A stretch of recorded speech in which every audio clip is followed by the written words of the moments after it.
सपने वे नहीं होते जो आप सोने के बाद देखते हो। सपने वे नहीं होते जो आप सोने के बाद देखते हो। सपने वो होते हैं जो आपको सोने नहीं देते, जो आपको सोने नहीं देते। नमस्कार दोस्तों, मैं मुकेश आप सभी का मुकेश एजुकेशन पॉइंट में स्वागत करता हूं। मैं आज आप सभी के लिए हिंदी का एक महत्वपूर्ण टॉपिक जिसका नाम समास है उसे लेकर आया हूं। फ्रेंड्स, अगर आप सभी को वीडियो अच्छी लगे तो लाइक शेयर ज़रूर करिए और चैनल पे पहली बार विजिट कर रहे हो तो चैनल को सब्सक्राइब भी करिए। फ्रेंड्स, आपके सामने ये जो टॉपिक है ये बहुत ही दिलचस्प और महत्वपूर्ण टॉपिक है। इससे सभी एग्जामों में क्वेश्चन ज़रूर पुटअप किए जाते हैं। तो फ्रेंड्स, हम समझने की बात करते हैं कि समास होता क्या है। तो मैं बताता हूँ।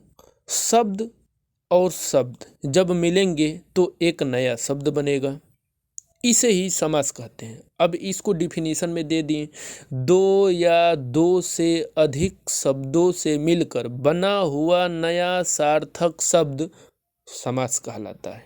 क्या हो गया? दो या दो से अधिक शब्दों से मिलकर बना हुआ नया सार्थक शब्द समास कहलाता है। अब समास दो शब्दों से मिलकर बना है। समास दो शब्दों से मिलकर बना, एक है सम, दूसरा है आस। तो सम का तात्पर्य संक्षिप्त से है और आस का तात्पर्य कथन से है। तो एक तरीके से हम ये भी कह सकते हैं कि समास का तात्पर्य क्या है? संक्षिप्त कथन या संक्षिप्तीकरण। चलिए, अब मैं बताना चाहता हूँ समास के पद। तो मैं बता दूँ आपको, समास के दो पद होते हैं, एक होता है पूर्व पद, एक होता है उत्तर पद। फ्रेंड्स, अगर आपको पुरानी वीडियो देखना हो तो मैं उन सारी वीडियो का लिंक इस डिस्क्रिप्शन बॉक्स में दे दूंगा। वहां से जाकर आप मेरी पुरानी वीडियो को देख सकते हैं और वीडियो को अपने फ्रेंड्स यारों के बीच ज़रूर शेयर करें। अब यहाँ पे मैं बताना चाहता हूँ कि पूर्व पद क्या होता है और उत्तर पद क्या होता है। जैसे यहाँ पे लिखा हुआ है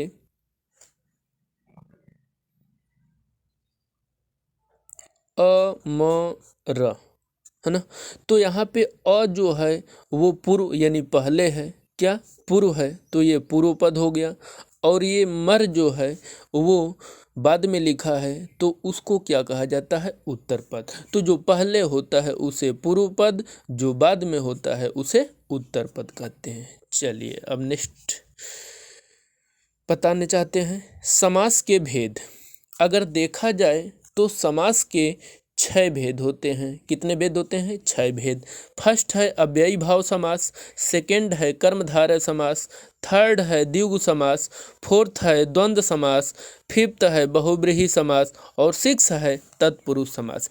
फ्रेंड्स, इस वीडियो में मैं आप सभी के लिए केवल और केवल 5 समास की बात करूंगा और 6वें समास जिसका नाम है तत्पुरुष समास, इसका मैं एक अलग से वीडियो बनाऊंगा। क्योंकि ये बड़ा टॉपिक है तो इसको वीडियो ज़्यादा लंबा ना हो पाए, इसलिए मैंने इसको अलग सेकेंड पार्ट के समास में वीडियो बनाऊंगा। तो फ्रेंड्स, वहाँ पे जाकर आप तत्पुरुष समास को ज़रूर देख लीजिएगा जिससे पूरा टॉपिक आपका क्लियर हो जाए।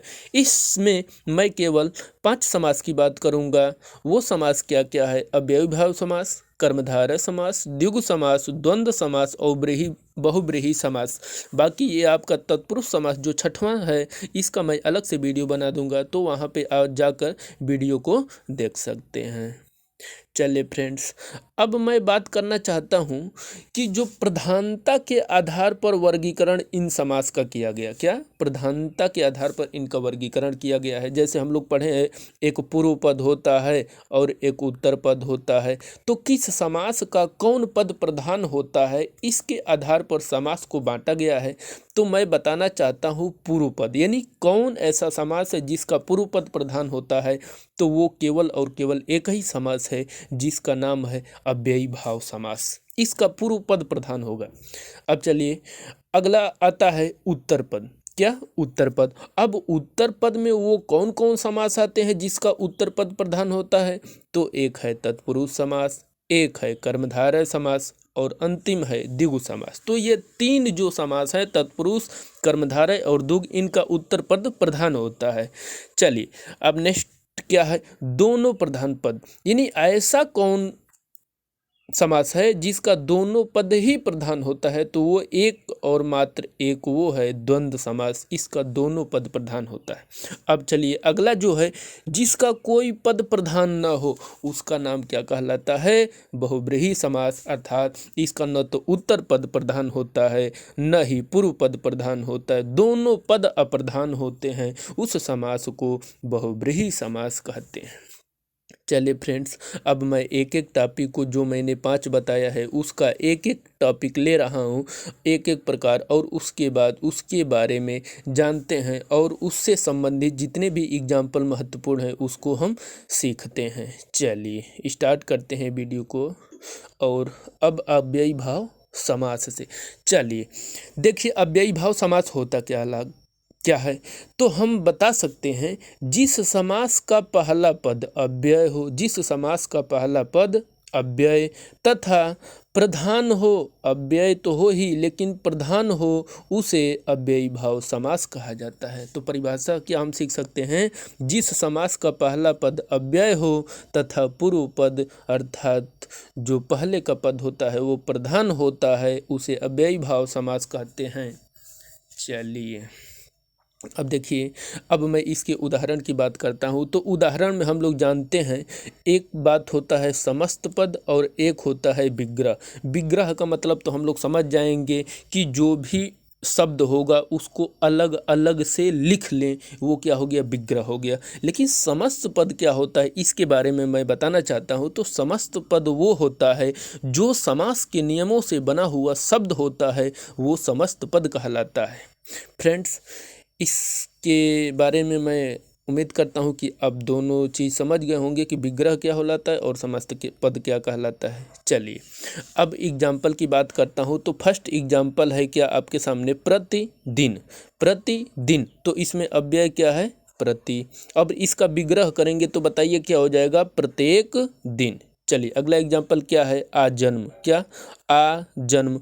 अब आजन्म जो है इसमें अव्यय क्या लगा है, आ लगा है, और इसका अगर विग्रह करेंगे तो क्या हो जाएगा, जन्म से लेकर।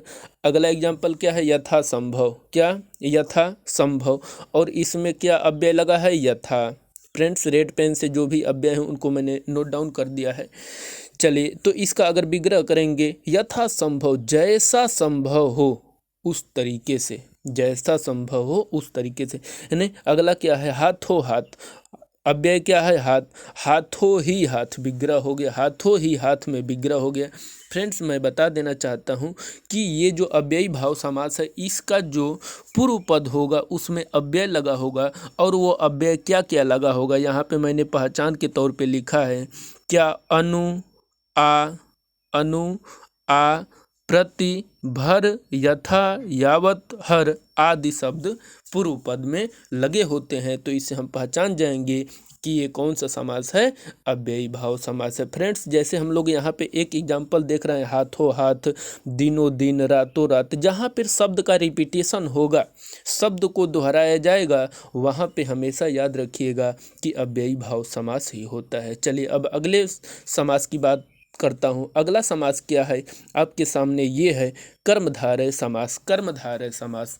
अब कर्मधारय समास की डिफिनीशन अगर हम की बात करें तो क्या लिख सकते हैं कि कर्मधार जिस समस्त पद का उत्तर पद प्रधान होता है, इसमें कौन पद प्रधान होता है, उत्तर पद प्रधान होता है, तथा पूर्व पद तथा उत्तर पद में विशेषण विशेष्य का संबंध होता है, उसे कर्मधारय समास कहते हैं। क्या, उत्तर पद प्रधान हो, पूर्व पद तथा उत्तर पद में विशेषण विशेष्य का संबंध हो, कर्मधारय समास कहलाता है। अब विशेषण विशेष्य का मैं टॉपिक बना दूंगा, उससे अब लोग जाके वहाँ से देखकर समझ सकते हैं कि विशेषण विशेष्य क्या होता है। पहचान, जब इसका हम विग्रह करते हैं तो है जो या के समान आदि आता है। जब हम विग्रह करते हैं तो पद के मध्य में क्या आता है जो या के समान आधा है। उदाहरण की अब बात किए तो देखिए उदाहरण में क्या होता है, फिर वही एक समस्त पद और एक विग्रह होगा। समस्त पद क्या होता है, नियमों समास के नियमों से बना हुआ शब्द जो होता है समस्त पद होता है। चलिए अब उदाहरण की बात कर लिया जाए तो उदाहरण क्या क्या है उसको देखते हैं। पहला है कमल नयन। तो कमल नयन, कमल के समान नयन, यानी पहला पद जो होगा वो दूसरे पद की विशेषता बतलाएगा। ये दिमाग में सेट कर लीजिए, पहला जो पद होगा वो दूसरे की विशेषता बतलाएगा। कमल नयन, कमल के समान नयन। प्राण प्रिय, प्राणों के समान प्रिय। मृग नयन, मृग के समान नयन। देह लता, देह रूपी लता। महापुरुष, महान है जो पुरुष। परमानंद, परम है जो आनंद। देखिए आप लोग खुद मतलब पढ़कर समझ सकते हैं कि पहला जो पद हो रहा है सभी का, वो दूसरे वाले की क्या कर रहा है, विशेषता बतला रहा है। तो हम जान जाएंगे कि जो पहला पद होता है दूसरे की विशेषता बतलाता है, तो वो कौन सा समास होता है, कर्मधारय समास होता है। चलिए अब अगले समास की बात करता हूँ। अगला समास क्या है, द्विगु समास। अगला समास क्या है, द्विगु समास। तो ये तो सबसे आसान समास मैं समझूंगा। क्यों? क्योंकि इसका जो परिभाषा है उसी से क्लियर होता है। जिस समास का पूर्व पद संख्यावाची हो, जिस समास का पूर्व पद संख्यावाची हो तथा उत्तर पद प्रधान होता है, द्विगु समास कहलाता है। पहचान में क्या होता है, इसमें समूह या समाहार का ज्ञान होता है, समूह या समाहार का ज्ञान होता है। और इसके अगर उदाहरण की बात किया जाए तो उदाहरण से ज़्यादा क्लियर हो जाएगा। देखिए मैं यहाँ पे एक बात बताना चाहता हूँ कि जो पूर्व पद होता है अर्थात जो पहला पद होता है वो संख्यावाची होगा, ये आप लोग दिमाग में सेट कर लीजिए। तो देखिए यहाँ पे अभी मैं एग्जाम्पल का वो विवरण नहीं दे रहा हूँ, लेकिन केवल ऐसे आपको सब संक्षिप्त में बता रहा हूँ। सप्त है मतलब सात, दो मतलब दो, नौ मतलब नौ, सात, सप्त मतलब सात, तिरंगा मतलब तीन, त्रिकोण में तीन। तो इससे हमको ये पता चल गया कि जो पूर्व पद होगा वो संख्यावाची होगा। तो अब उदाहरण की बात करता हूँ। तो समस्त पद हो गया, विग्रह हो गया, इधर का विग्रह है, इधर वाला समस्त पद है। चलिए तो सप्त सिंधु, सात सिंधुओं का समूह। दो पहर, दो पहरों का समूह। नवरात्र, नवरात्रियों का समूह। सप्ताह, 7 दिनों का समूह। तिरंगा, 3 रंगों का समूह। त्रिकोण, 3 कोणों का समाहार। तो फ्रेंड्स इससे हमको ये पता चल गया कि जिस समास का पूर्व पद संख्यावाची होगा उसे क्या कहलाया जाएगा, द्विगु समास कहलाता है। चलिए फ्रेंड्स अब मैं आगे चलता हूँ और अगला समास जो है उसके बारे में बात करना चाहता हूँ। अगला समास क्या है, द्वंद्व समास।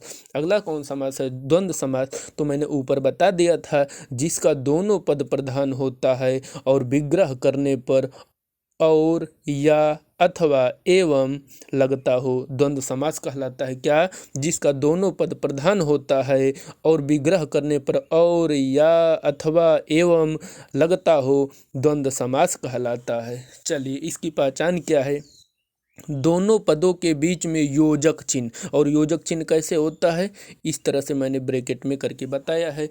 पहचान, दोनों पदों के बीच में योजक चिन्ह का प्रयोग किया जाता है। चलिए अब इसमें मैं एक तरफ से ये बता देना चाहता हूँ कि आप सभी को अपोजिट वर्ड याद किए होंगे, विलोम शब्द याद किए होंगे। तो इसमें अधिकतर जो भी शब्द आएगा एक दूसरे के अपोजिट वाला आता है। तो इससे हम लोग ये जान लेंगे क्यों, क्योंकि इसमें दोनों पद प्रधान होते, जैसे माता पिता, दिन रात, भाई बहन, दोनों पद प्रधान की बात करता है।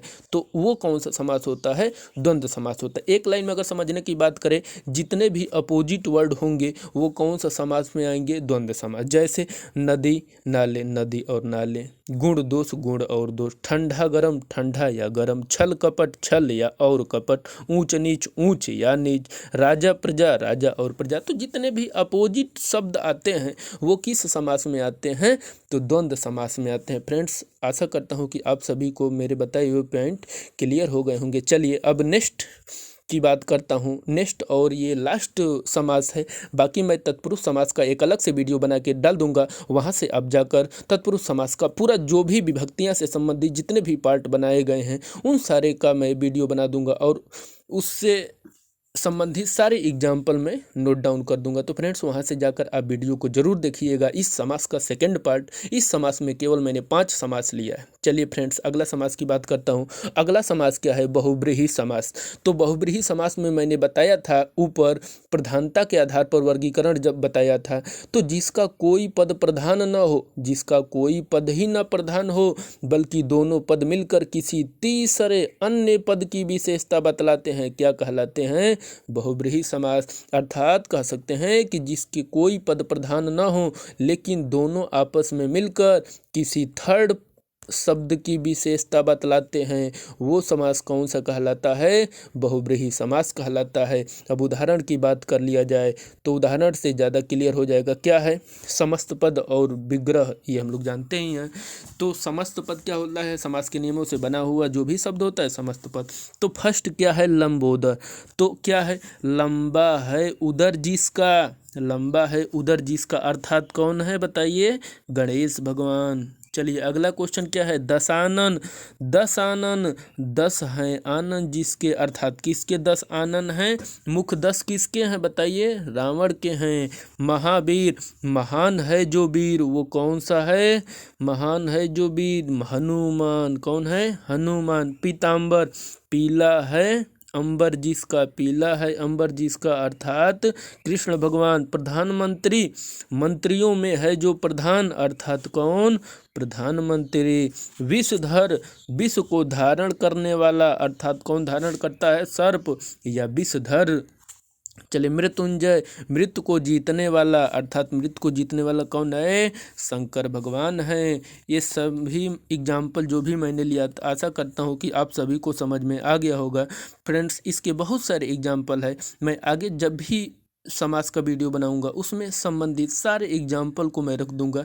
फ्रेंड्स वहां से आप जाकर देख लीजिएगा। फ्रेंड्स अगर आपको ये मेरी जो वीडियो बनी है इसको अगर आपको अच्छी लगी हो तो फ्रेंड्स वीडियो को लाइक ज़रूर करिए और दोस्तों यारों के बीच शेयर ज़रूर करिए। फ्रेंड्स अगर आपको वीडियो अच्छी लगी हो तो ज़रूर से ज़रूर लाइक कीजिए और अपने सभी मित्रों यारों के बीच ज़रूर शेयर करें। फ्रेंड्स अगर आप इस चैनल पे पहली बार विजिट कर रहे हो तो चैनल को सब्सक्राइब भी ज़रूर कीजिए।